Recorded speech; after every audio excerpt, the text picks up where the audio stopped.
Spice money से भी पूछा जाना चाहिए। और अगर इस जांच के दायरे में सोनू सूद आते हैं तो उनकी भी जांच होनी चाहिए। उनको इसलिए नहीं बख्शा जाना चाहिए कि वो एक ऑनेस्टी सर्टिफिकेट बांटने वाली पार्टी से जा जुड़े हैं या उसके ब्रांड एम्बेसडर बन गए हैं। नमस्कार। अररिया 900 करोड़ रुपए, कटिहार वहाँ भी करोड़ रुपए, मुजफ्फरपुर 50 करोड़ रुपए। ये अचानक आजकल बिहार के बैंक खातों में सैकड़ों करोड़ रुपए गिर रहे हैं और ये खाते बहुत आम लोगों के, गरीब लोगों के, बच्चों के हैं। हालांकि वो पैसे आ रहे हैं फिर पैसे जा रहे हैं।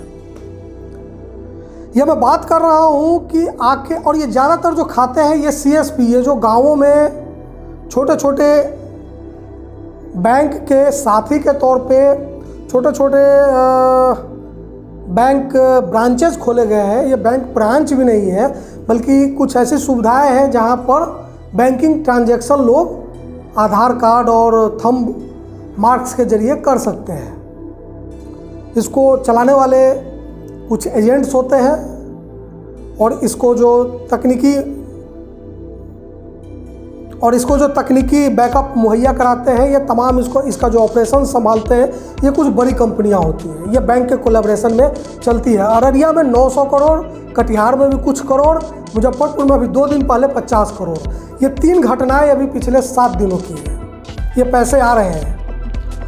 लेकिन अब इसमें खबर यह है कि जिस दिन अररिया में एक बच्चे के खाते में 900 करोड़ रुपए आए, उस वक्त, ठीक उसी वक्त मुंबई में या कुछ अन्य जगहों पर सोनू सूद के ठिकाने पर इनकम टैक्स के छापे पड़ रहे थे। और ये जो CSP ब्रांचेस थे जहां ये पैसे आ रहे थे, जो खाते थे, इस खाते को संचालित करने वाली संस्था का नाम है स्पाइस मनी। नाम को याद कीजिए, स्पाइस मनी, और इसको गूगल कीजिए तो पता चलेगा कि स्पाइस मनी के ब्रांड एम्बेसडर और कुछ % के हिस्सेदार सोनू सूद भी है। अब ये जो मैं एक तरह से अल बल 3-4 कहानियाँ बता रहा हूँ, इसको आइए अब एक सूत्र में पिरोते हैं। सोनू सूद, उनके घर पे IT रेड का छापा पड़ता है। ठीक उसी दिन सोनू सूद स्पाइस मनी संस्था के ब्रांड एम्बेसडर है, स्टेक होल्डर है। जिस दिन IT रेड होता है उसी दिन बिहार के अररिया में एक बैंक अकाउंट में 900 करोड़ रुपए कुछ घंटे के अंदर आते हैं, फिर चले जाते हैं। ये वही बैंक अकाउंट है, ये वही CSP सेंटर है जिसका संचालन स्पाइस मनी करती है। स्पाइस मनी, सोनू सूद, दोनों को जोड़िए। Spice money, Sonu Sood, IT red, 900 crore Bihar का अकाउंट। अब ये इतना घाल मेल है, लेकिन अब इसमें क्या कनेक्शन है मुझे भी नहीं मालूम। लेकिन मेरे सामने एक खबर है, एक लिंक है, मैं आपको दिखा रहा हूँ। और ये लिंक है मैं मीडिया, बिहार के एक कुछ पत्रकार हैं, बहुत क्रेडिबल जर्नलिस्ट है, मैं उनको क्रेडिबल जर्नलिस्ट मानता हूँ।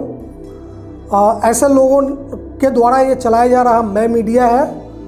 और इनकी एक रिपोर्ट है 2-3 दिन 4 दिन पहले की, जिसमें जब अररिया वाली घटना हुई, 900 करोड़ रुपए आए और फिर वहाँ से गए, तो उस पर इन लोगों ने एक डिटेल रिपोर्ट की है। इस रिपोर्ट को देखिए, इस लिंक को देखिए। तो सवाल है अब, अच्छा, ये अभी साबित करना थोड़ा मुश्किल है कि ये पैसा वाकई किसका था, कहाँ से आया, क्या हुआ। लेकिन इसमें कुछ सवाल है और हमारा मकसद बिल्कुल भी नहीं है कि हम सोनू सूद के किए अच्छे कामों की आलोचना करें या उस पर सवाल खड़े करें। नहीं, उन्होंने अच्छा काम किया। कोरोना काल के दौरान जब मजदूरों का पलायन मुंबई से हो रहा था, दिल्ली से हो रहा था, निश्चित तौर पर उन्होंने अच्छा किया। इसको लेकर भी उन पर सवाल उठ रहे हैं, लेकिन उन्होंने NDTV को जवाब दिया है कि ये पैसा जो विदेश से कहा जा रहा है वो हमने मिलाप क्राउड फंडिंग वेबसाइट के जरिए इकट्ठा किया, जहाँ पर दुनिया भर के लोग पैसा भेजते हैं।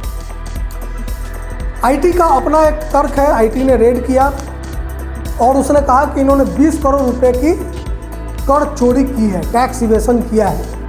अब वो क्या है, वो जब पूरा डिटेल आएगा, कागज आएगा, मामला जाएगा वो टैक्स अथॉरिटी के पास, तो वो क्लियर होगा कि उन्होंने चोरी की है या नहीं की है।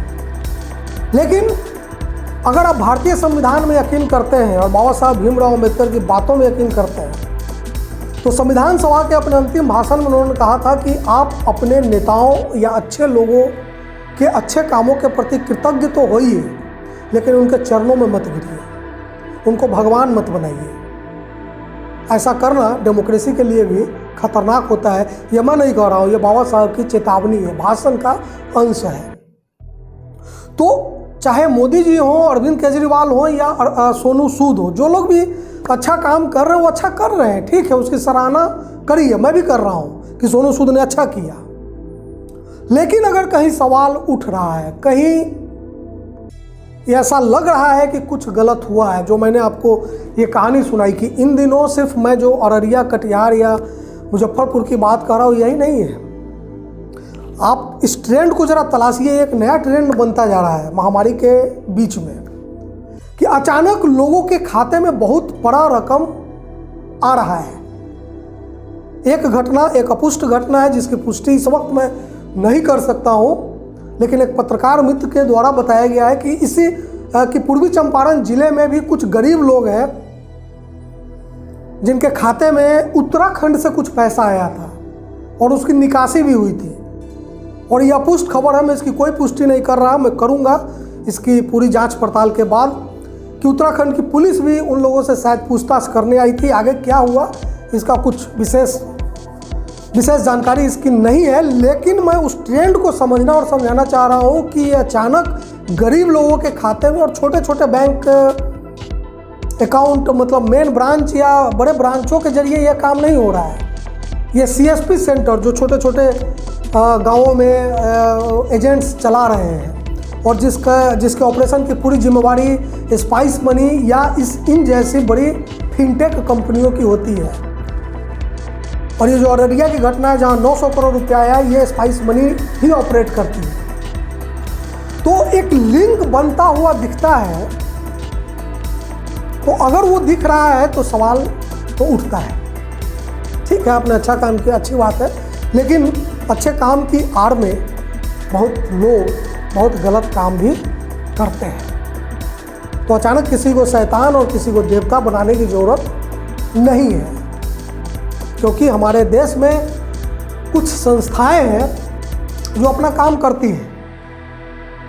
अल्टीमेटली अदालत है, कुछ कभी विश्वास कमज़ोर होता है, लेकिन यही संस्थाएं उस विश्वास को फिर मजबूत भी करती हैं। तो जांच होने दीजिए, IT को भी जांच करने दीजिए। और मैं तो कहूँगा कि ये जो मैं मीडिया ने जो रिपोर्ट की है उसमें उन लोगों ने टेक्निकल एक्सपर्ट से भी बात की है, बैंकिंग फिनेंशियल एक्सपर्ट से भी बात की है और ये जाना कि क्या 900 करोड़ रुपए गलती से आ जाते हैं।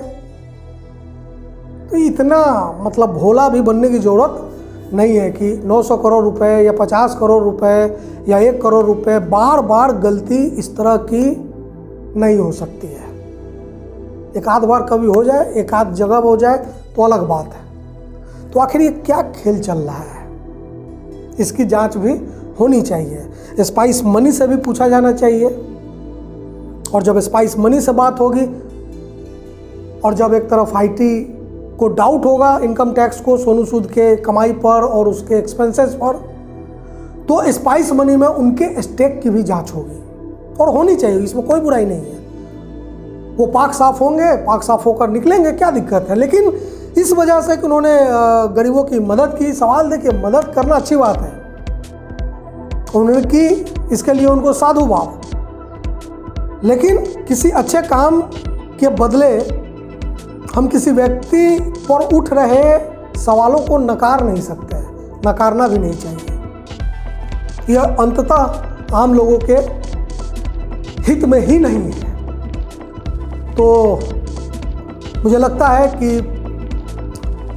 ये आजकल जो करोड़ों रुपए अचानक गरीबों के खाते में आ रहे हैं, जो संस्थाएं इस तरह के CSP सेंटर्स को मैनेज कर रही हैं, ऑपरेट कर रही हैं, उनको, उनसे जुड़े लोगों से बातचीत होनी चाहिए, सवाल जवाब होने चाहिए, इसकी जांच होनी चाहिए। और अगर इस जांच के दायरे में सोनू सूद आते हैं तो उनकी भी जांच होनी चाहिए। उनको इसलिए नहीं बख्शा जाना चाहिए कि वो एक ऑनेस्टी सर्टिफिकेट बांटने वाली पार्टी से जा जुड़े हैं या उसके ब्रांड एम्बेसडर बन गए हैं या उन्होंने कोरोना महामारी में बहुत गरीबों की मदद कर दी। मदद तो बहुत लोग गरीबों की करते हैं। इस देश में अपराधी भी गरीबों की मदद करते रहे रॉबिन हुड बनकर, तो क्या इससे उनका अपराध कम हो जाएगा? बिल्कुल नहीं। कानून अपनी जगह है, अच्छे काम अपने जगह है, बुरे काम अपने जगह है। ये जो ट्रांजैक्शन 900 करोड़ रुपए के हो रहे हैं, आखिर कौन कर रहा है? इसकी जांच जरूर होनी चाहिए। नमस्कार।